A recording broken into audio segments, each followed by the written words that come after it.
So now you may have noticed that you freed up some free time because you're not putting all your energy to the past. So what do you do with this time now? What do you do? That's something to think about and to plan and to figure out, because it's that time that makes you get into that danger zone of going back to habits that are not going to help you move forward, looking at the past instead of the future.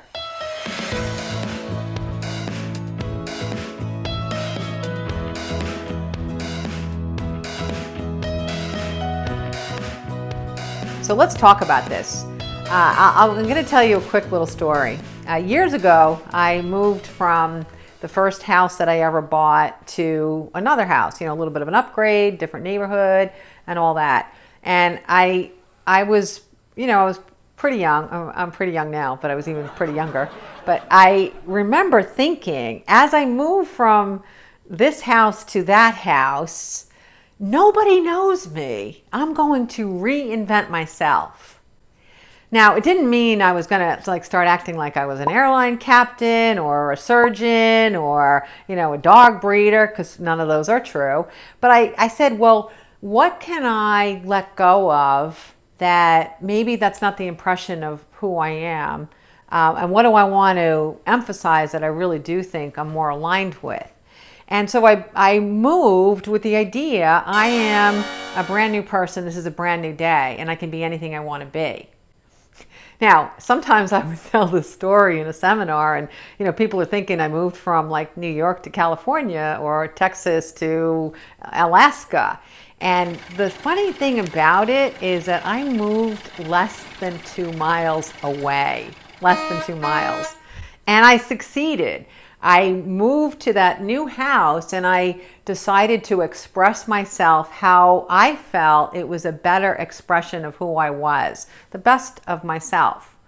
This, in some way, this breakup for you it's a move. You're moving. You're moving from a period of your life to a new period of your life. And this is a great time to reflect on, what's the best version of me?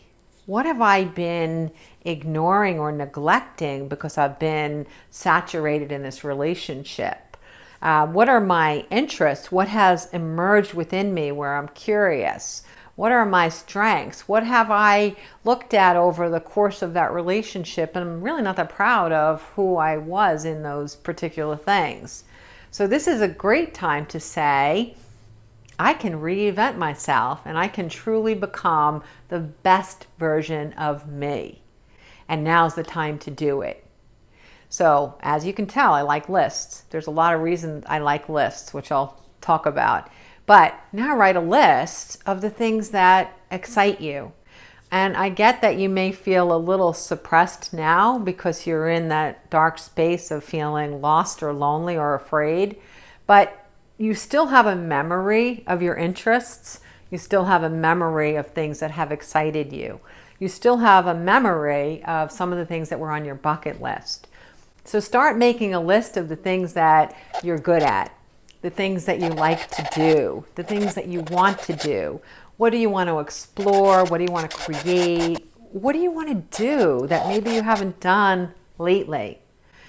Listen, I've spoken to thousands and tens of thousands of clients by now, and I hear it all. Well, the stuff I like to do, I did with him, or the stuff that I do, it was mostly his friends, and now I don't have my friends anymore. These are excuses. They're excuses. No one person is the whole of who you are ever. Not what you do with your time, your thoughts, your love, your money, your energy, your creativity, and your shine. No one person is it all. Figure out what else you have going on, or the best of what you might have had with that person. How can you rearrange that and recreate it in a way that's meaningful to you? So make that list. What I'm good at, what I love, what I'm curious about, what I want to do, what I want to explore, what I want to create, who I want to be even. Make that list. And that, if done the way that you really can benefit the most from it, that should be a very, very significant list. This is not a pause the video, jot down a list in 2 or 3 minutes, put the video back on, done. This is something you want to leave it around and add to it and add to it and add to it and think about it and add to it. Even if you can't get to everything on the list in this lifetime, it really doesn't matter. Just write the list anyway. Write the list, okay?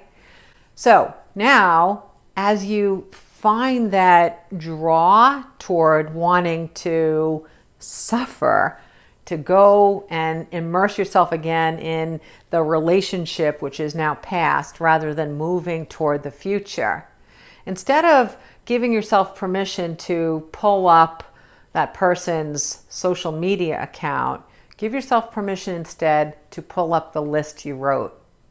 And no matter what it is on that list that grabs your eye, take one action step toward something on that list.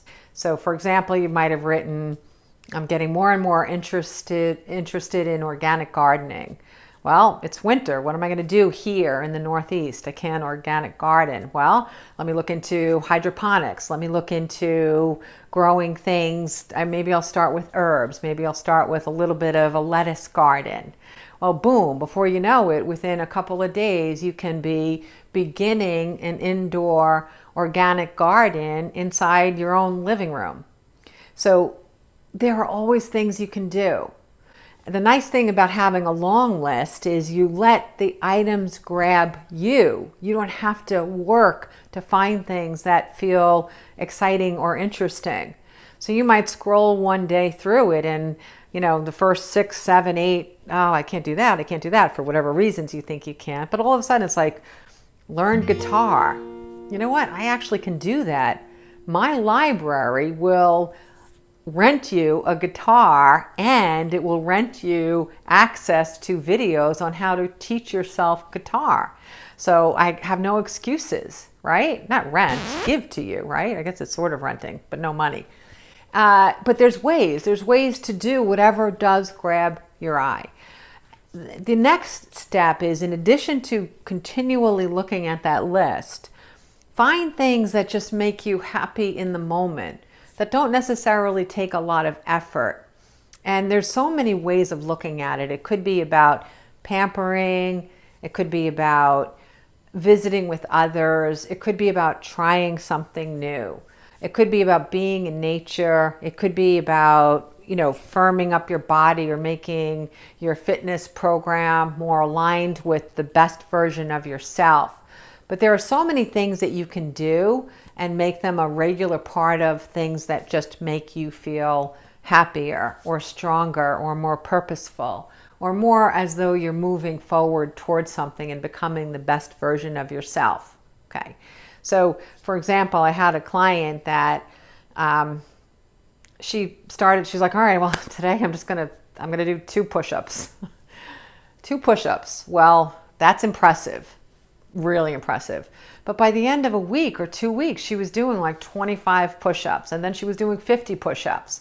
So isn't it amazing? Like if you take one small, not a lot of effort step, you're building to something that may change your feelings about yourself and about life and about what you're capable of. You might have to feel a little bit like you want to compel yourself to do some of these things if you're not necessarily in the mood, but compel yourself the same way you would compel yourself to do things that would give you a happier life, whether you're in or not in a relationship. In all of these videos, we're not talking about true depression, clinical depression. That's outside of the scope of this, and then you can seek some outside guidance. But we're talking about just feeling like I am sad because I have this breakup. You're not going to stop brushing your teeth, are you? No, I hope not. So if you have that, whatever it takes, 6 minutes a day to brush your teeth, 3 in the morning and 3 at night, or however long you dedicate to it, you compel yourself to do it. It's a habit. It's a good habit. It's a habit that leads to a better life. So if you could compel yourself for 6 minutes a day to brush your teeth, you can certainly compel yourself for 6 minutes a day to do something on that list, or to do something new, or to do something that can add to you eliciting and building the best version of yourself. It's amazing. I know I've heard a lot of different versions about how long it takes to make a habit stick. You hear 30 days, you hear this. But what I've really found is that you can gain an incredible amount of momentum in 7 to 10 days.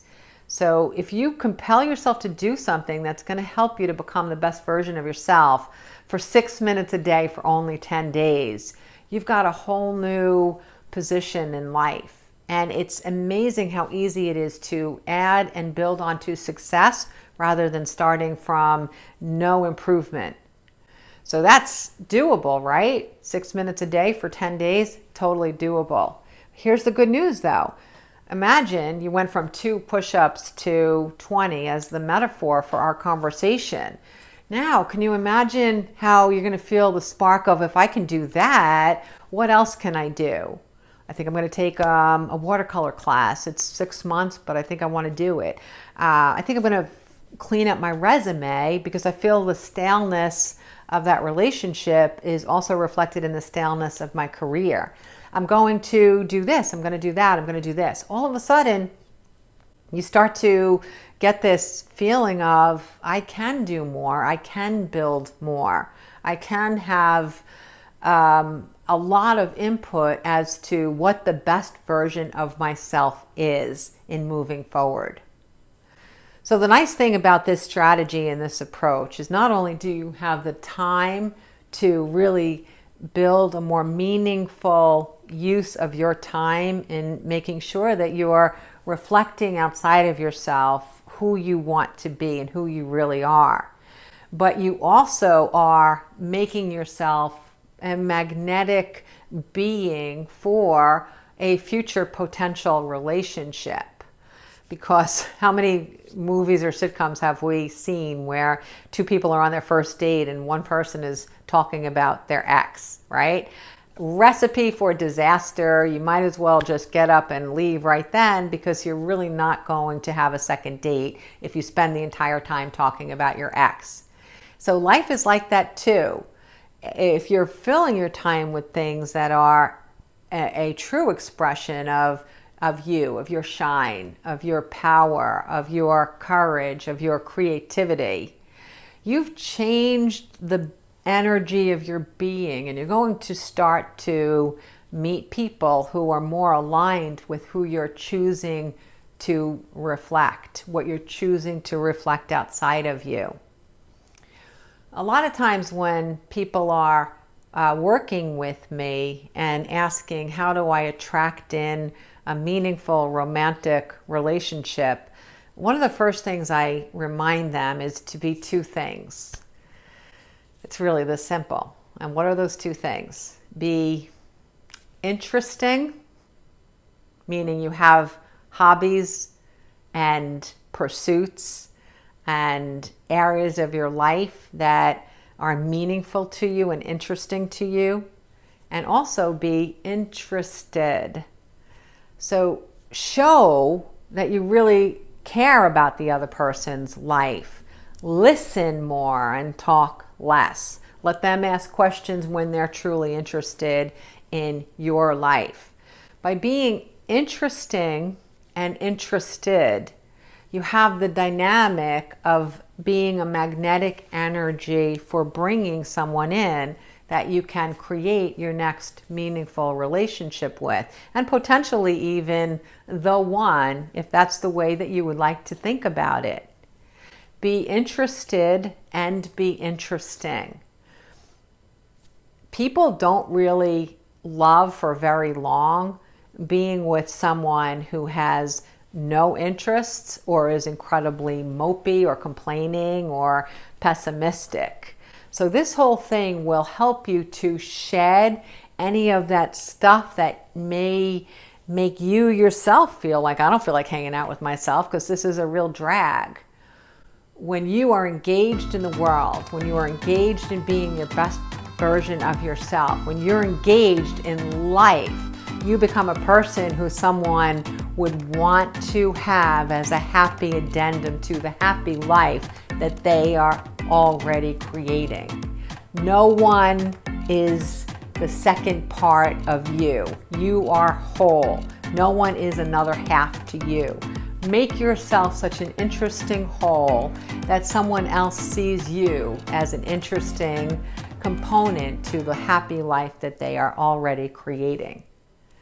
So we've moved from how do we understand why I am in so much pain into some steps toward moving this situation into potentially the very best period of your life ever. And you've got this.